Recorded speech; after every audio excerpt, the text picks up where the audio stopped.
welcome to Industry Insights. Today I'm talking to Shawn Stevens, founder and lawyer at Food Industry Council. Hello and welcome to today's episode of Industry Insights. I'll be talking to Shawn Stevens. I'm really happy to do that. He provides a different insight now on the difficulties and challenges companies might be facing when putting laws and regulations in place. But first of all, let's start by you, Shawn, introducing yourself to the audience, please. Hi, Stephanie. Thanks so much for having me on this part of this interview, talking about issues that are very important to all of us. My name is Shawn Stevens, and I'm the founder of Food Industry Council. We're the only law firm in the United States that represents the food industry exclusively. All of our clients are food industry clients, and we represent companies and work with companies and advise with companies all the way from growers to packers to distributors, manufacturers, and national grocery and restaurant chains. So we love this niche. We love this space. We love working with our colleagues in the food industry. I like to say making the world a better place, one meal at a time. Yeah, like we all do, right? Being That's right. the professionals, yeah.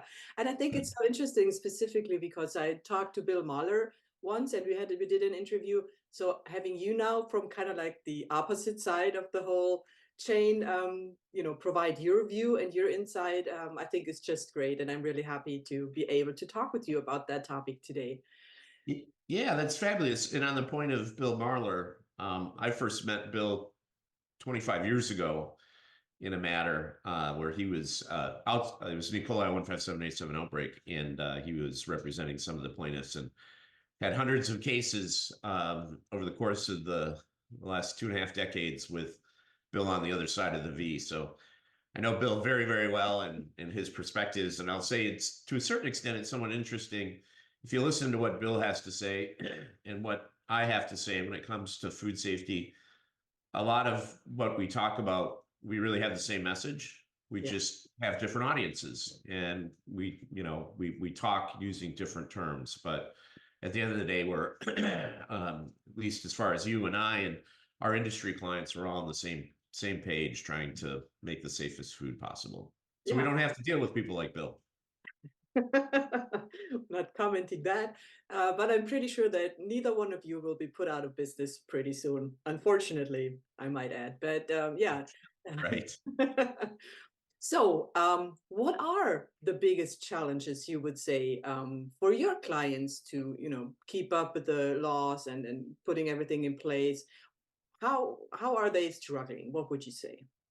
Yeah, I mean, I think there's really two challenges. The first is the external challenge to organizations, which would be the regulatory and the policy posture of the regulators. And then the second challenge would be internally, trying to strike the right balance with food safety culture, food safety investment, and just general operations of the organization, trying to make money. That's why food companies are here, to feed us and make money while doing it.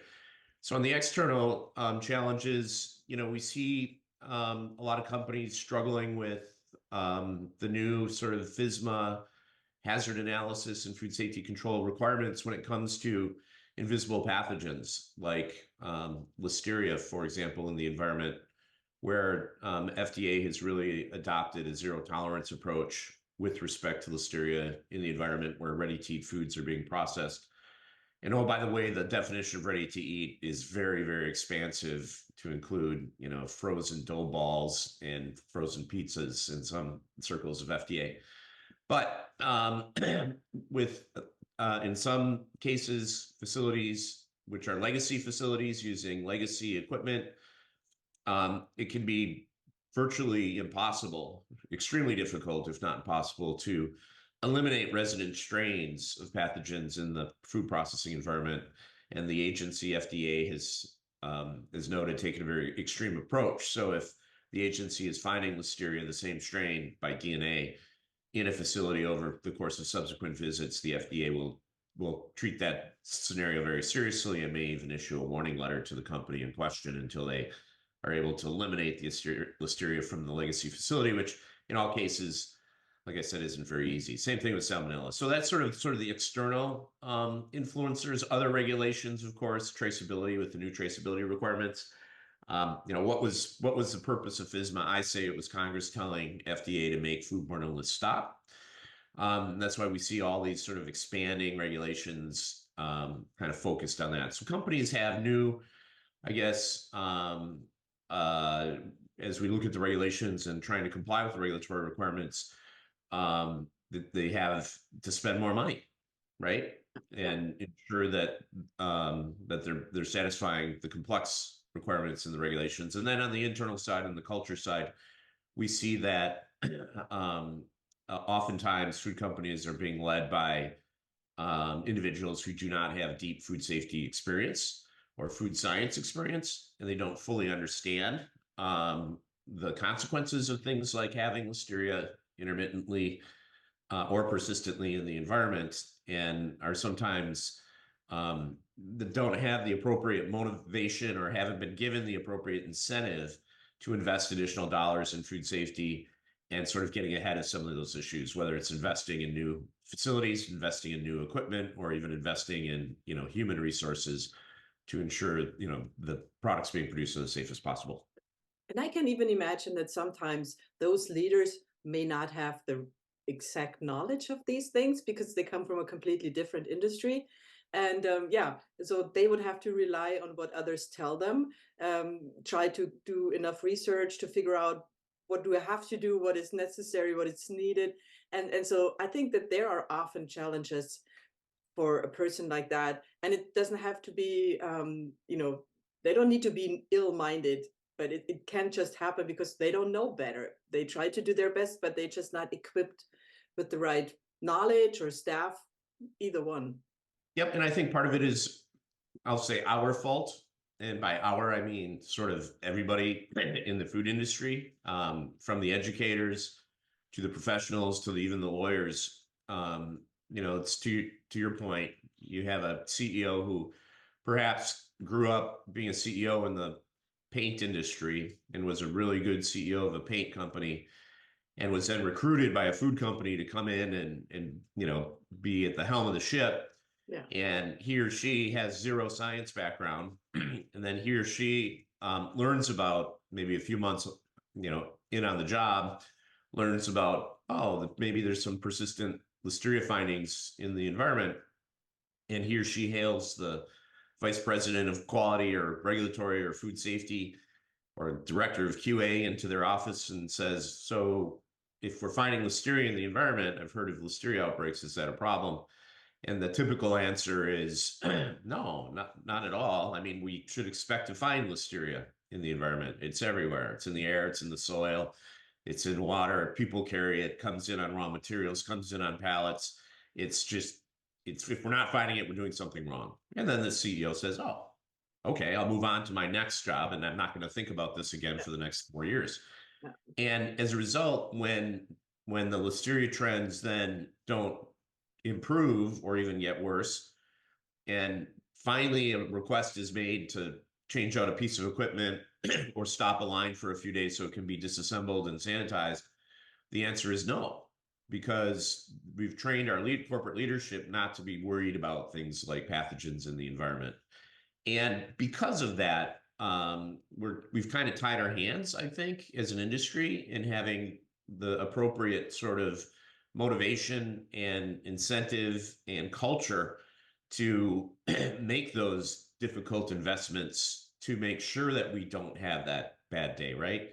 Yeah. And I think it takes and will take an effort by all of us in the industry to, and I call it changing the way we speak, so that when we do find listeria, okay, it's there, but it's sort of like the sirens and the flashing lights on the airport fire truck because there's an airplane on fire. Yeah. Yes, it can happen on occasion, and it will, and that's why we have resources in place to deal with it. But when it does happen, we have to act with urgency, right? And we have to be alarmed and say, well, we know we're going to find it someday. We don't never want to. And when we do, we should sit up real tall and say, okay, collectively, what are we going to do about this? Because this is a problem. And That, instead, in the industry today, we just kind of bump along and whatever, right? And I mean, next to which already is a huge thing, possibly harming consumers, there are also consequences for management. And they have, I mean, I don't have to tell you, you know all of that. They'll have to probably face fines, which is okayish, but then some will even have to go to jail for their not acting, right? Yeah, so increasingly, in addition to the FDA's, I would say, rather stringent requirements for listeria in the environment, there is a new partnership. Well, I say new, but it's been about 10 years now since it's been announced. But in 2014, DOJ issued a press release Hmm. talking about how the agency, Department of Justice here in the US, how DOJ was going to take the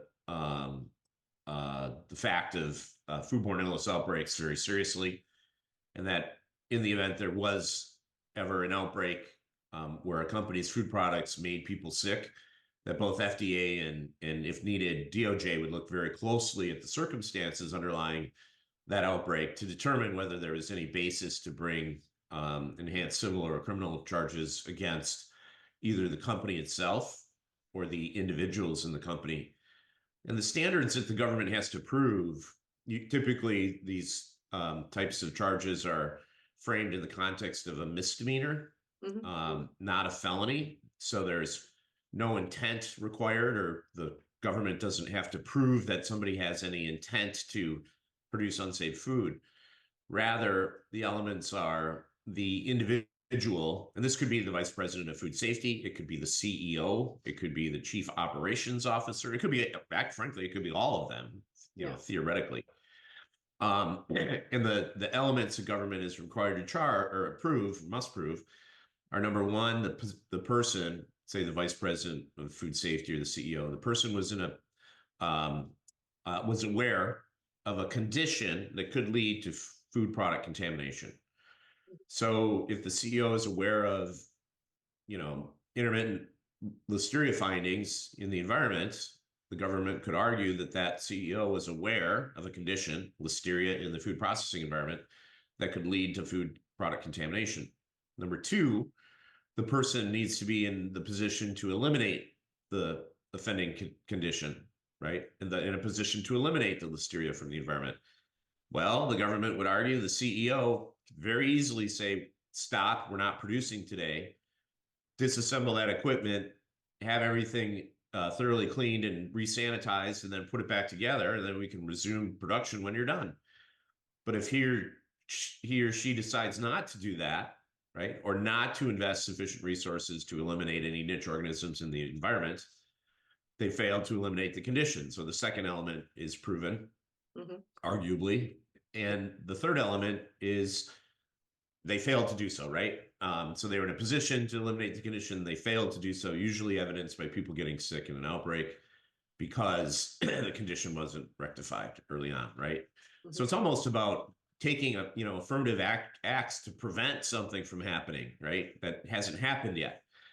And it's very easy for the government to prove those elements. When they do, in serious cases, the penalties are as high as $250,000 per count or a year in prison per count. And if you figure, theoretically, every ice cream cone being distributed could be a count, that's a lot of years in prison, right? So Yeah. a lot of teeth and incentive there for the C-suite and others in food safety management within organizations to take make sure the decision making is incredibly, they're treating it as important and serious as it must be under all circumstances. Yeah. Yeah. And also, in addition to that, I mean, taking stuff and things like that serious, I mean, this is the most crucial thing within a company. But then also you would have to communicate that to your employees, to your staff. You would have to be able to communicate properly and talk in a way that they'll understand. Also give them the space and give them the feeling that they are safe in whatever they report or tell you.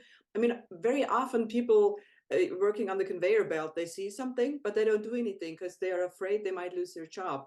And so I think as you mentioned food safety culture several times now, and I think that is a very important part of the whole food safety approach. Because if a company inside does not, if if the wheels do not really turn smoothly, nothing comes out of it. And so you have to communicate properly to your staff. You have to make sure they feel safe to speak up.